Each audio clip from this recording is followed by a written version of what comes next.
remehkan. Misalnya cerita bahwa proklamasi kemerdekaan Mei 17 Agustus itu karena bisikan Habib tertentu kepada Bung Karno itu kan tidak pernah ada dalam cerita itu.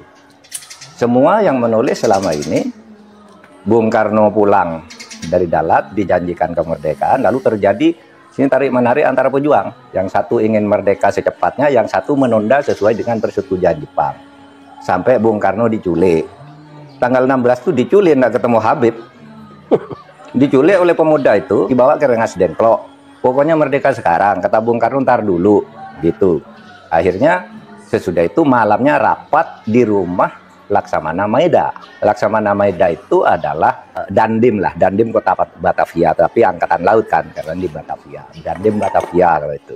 Laksamana Maeda itu yang minta Bung Karno, Bung, kalau Anda mau rapat untuk merumuskan proklamasi besok pagi, di rumah saya aja, aman, saya yang jaga.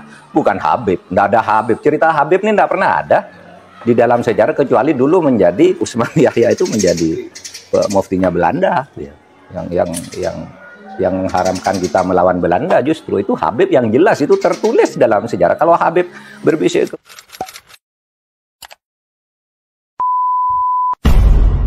mereka juga takut dengan segala alasan untuk melakukan tes DNA sebagai sebuah kajian yang diakui oleh seluruh dunia. Bahkan Muktamar Nahdlatul Ulama ketika di Boyolali bisa memberikan fatwa bahwa tes DNA bisa membatalkan ilhaq nasab.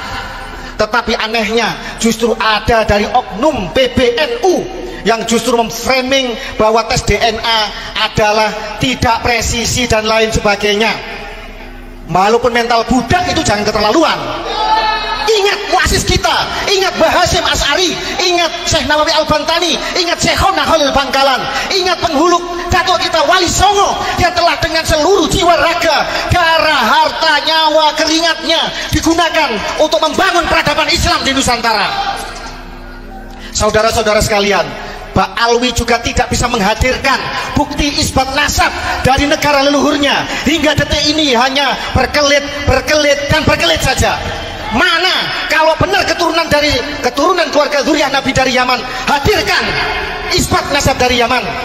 Kalau benar bahwa Sayyid Ahmad bin Isa hijrah dari Irak ke Yaman, hadirkan isbat nasab dari Irak. Jangan ngaku cucu Nabi distempel di Jakarta. Emangnya Nabi orang Jakarta?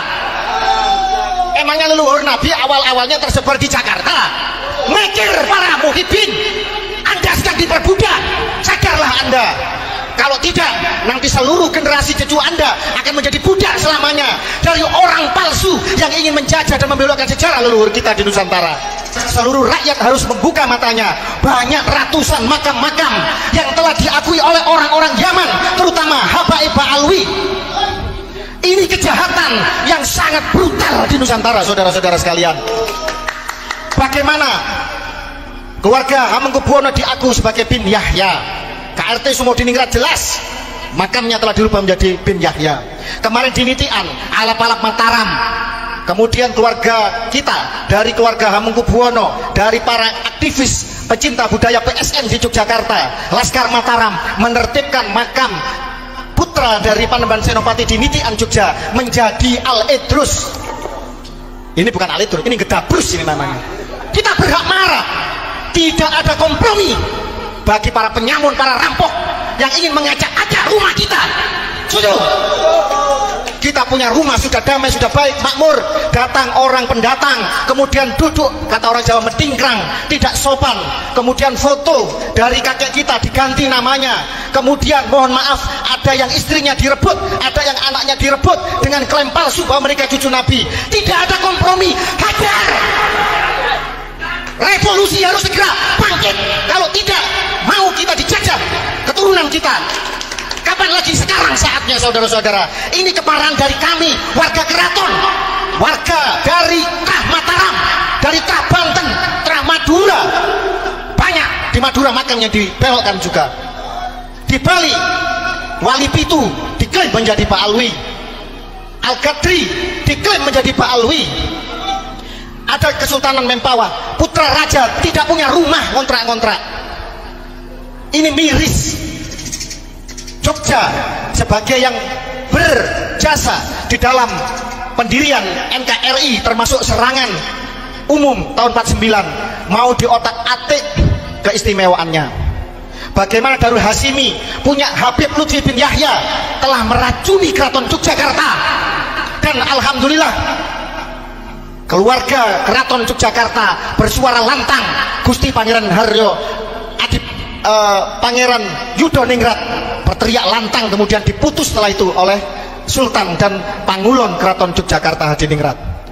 Semoga seluruh keraton Nusantara sadar bahwa leluhurnya sedang ingin diperkosa, sejarahnya ingin dibelokkan, dan saya sebagai warga Brangwetan, bagian dari Keraton Surakarta Hadiningrat, walaupun saya telah Jogja, tetapi karena saya tinggal di wilayah Keraton Surakarta Hadiningrat dan Mama Gufron adalah kasepuhan, adalah pembina di dalam Hondrowino Nusantara Kusumo Hondrowino, organisasi resmi dari Keraton Surakarta. Saya tidak rela kalau kemudian beliau sampai dihina, dicaci maki, dituduh sesat oleh orang-orang yang dangkal, oleh orang-orang yang belah bambu, oleh orang-orang yang tidak jelas perjuangannya untuk Nusantara ini. MUI jangan memandang sebelah mata.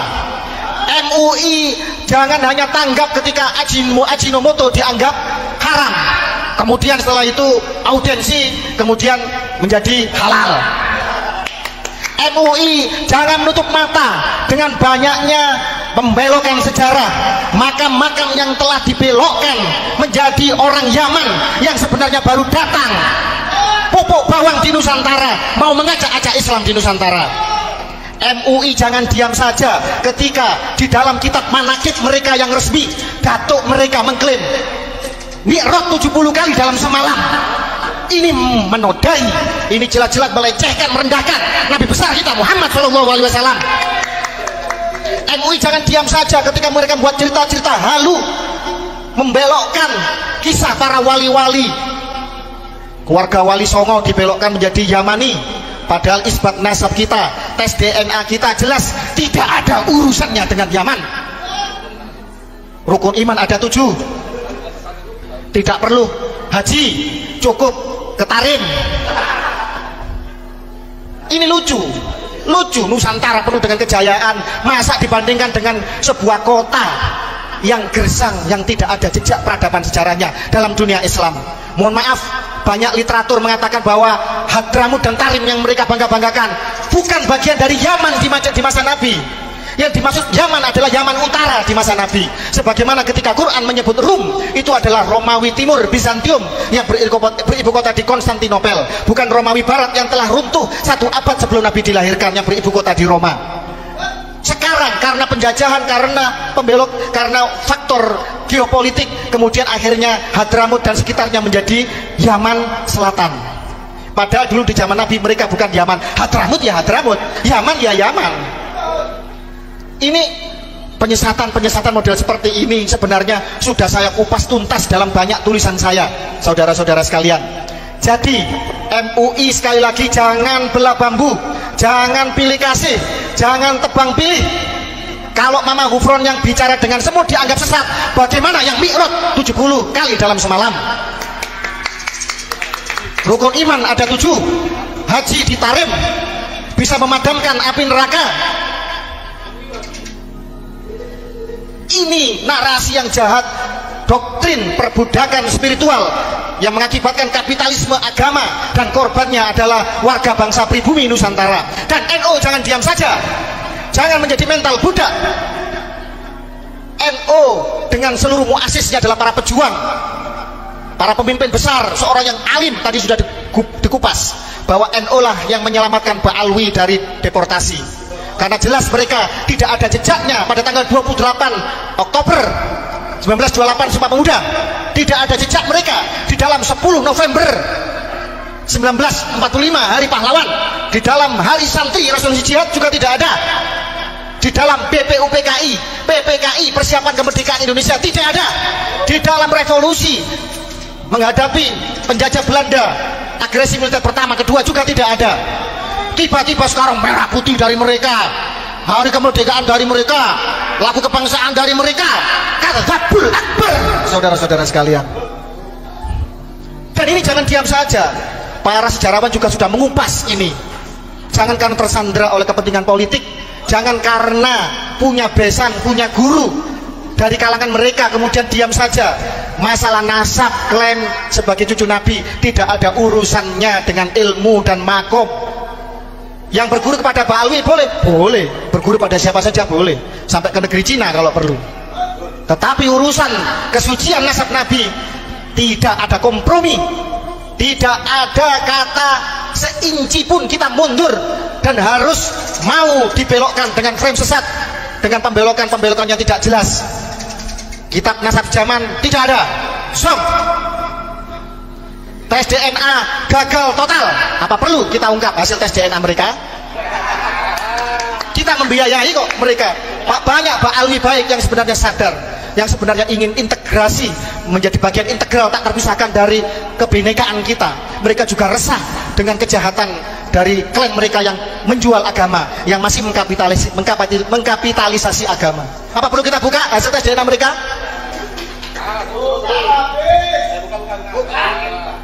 Yang ketiga, mana isbat mereka dari Yaman dan dari Irak? Zong, nihil saudara-saudara. Stempel mereka hanya dari Jakarta. Dan ini kebodohan, kelucuan yang menggelikan. Lah kok masih banyak yang percaya? Ayo pribumi bangkit. Kalian keturunan dari sebuah bangsa yang besar, yang jejak peradabannya jelas. Agama Hindu bukan dari Nusantara, tetapi bangunan ornamen Hindu terbesar ada di Nusantara. Agama Buddha bukan dari Nusantara, tetapi ornamen Buddha terbesar dari Nusantara. Islam bukan lahir di Nusantara, tetapi Islam tumbuh subur berkembang mayoritas memiliki ornamen kebudayaan bangunan masjid terbesar di dunia. Piramid yang patahnya bangunan paling tua, paling megah, paling mengagumkan di Nusantara ada piramid Gunung Padang yang usianya menurut ilmu arkeologi 3 kali lebih tua dari piramid di Mesir, di Gunung Padang. Banggalah kalian kepada leluhur kita Nusantara yang melahirkan Bhinneka Tunggal Ika, yang melahirkan peradaban yang luhur hingga sekarang, dan kita menjadi bangsa yang besar, bangsa yang makmur. Dan ini menuju generasi emas, menuju kepada periode emas, periode kemakmuran. Jangan sampai negaranya makmur, kalian hanya menjadi budak. Yang menikmati adalah mereka-mereka yang mengatakan bahwa kami adalah majikan kalian, kalian harus menyembah, mencium kaki kami. Itu sudah terjadi. Di mana harga diri kalian? Inlander, Honden and Inlander, Verboden, luar biasa itu. Sampai tadi mengatakan hal Solo, mereka tidak saja membelokkan sejarah, mereka mau mengkooptasi Nusantara seolah Nusantara bagian dari Tarim, bagian dari Hadramut. Mereka menggunakan hal-hal tiap kota. Seorang Habib di Solo menjadi Haul Solo, di Gresik Haul Gresik, di Gresik itu ada Sunan Gresik Syekh Sayyid Maulana Malik Ibrahim. Kok berani-beraninya mereka mengklaim Haul Gresik? Di Solo itu ada Ki Ageng Genis, ada Ki Ageng Selo, keturunan dari Wali Songo, ada PB10 yang sangat berjasa kepada Nusantara. Mbah Minhaj banyak di Solo, wali-wali besar, kemudian menjadi Haul Solo. Mohon maaf, di Pasuruan ada masjid sepuh peninggalan dari Adipati Nitya Diningrat pertama bin Pakubuwono kedua. Adipati Pasuruan telah menjadi Masjid Asgaf. Di Solo ada masjid sepuh PB10 menjadi Masjid Asgaf. Ini nanti kalau ketua dewan, wakil ketua dewan, bupati, wali kota, legislatif kita hingga presiden dikuasai oleh mereka. Tinggal merubah ideologi bangsa, tinggal mengadakan referendum, mengadakan pemungutan suara. Panglima TNI, Kapolri semua dikuasai oleh mereka. Jadi apa? Jadi apa kita ini? Ayo, mari kita terbuka mata kita. Jangan sampai kemudian setelah ini terlambat, baru kita menyesal kemudian, dan anak cucu kita terusir dari tanah leluhurnya sendiri, seperti apa yang dilakukan oleh Yahudi Askenazi yang DNA-nya sama dengan Pak Alwi di Palestina sana. Insya Allah tidak akan lama lagi negara akan hadir. Insya Allah apa yang dikatakan oleh Profesor Mahfud MD, polemik ini nanti akan diselesaikan secara hukum. Insya Allah apa yang telah kita narasikan sudah sampai kepada Presiden Jokowi, sudah sampai kepada Presiden yang akan datang Prabowo Subianto, sudah menjadi perbincangan di kalangan para pejabat elit negara. Mereka masih mencintai NKRI, mereka masih menjadi garda setia dari Pancasila. Tidak akan lama lagi ketika para nakib dunia dari keluarga Bani Jamil, pencatat nasab 3 putra Said Ahmad bin Isa dari Nusantara, dia pasti akan menyampaikan bahwa datuk kami hanya 3, Muhammad, Ali dan Husain. Tidak ada yang bernama Ubaidillah yang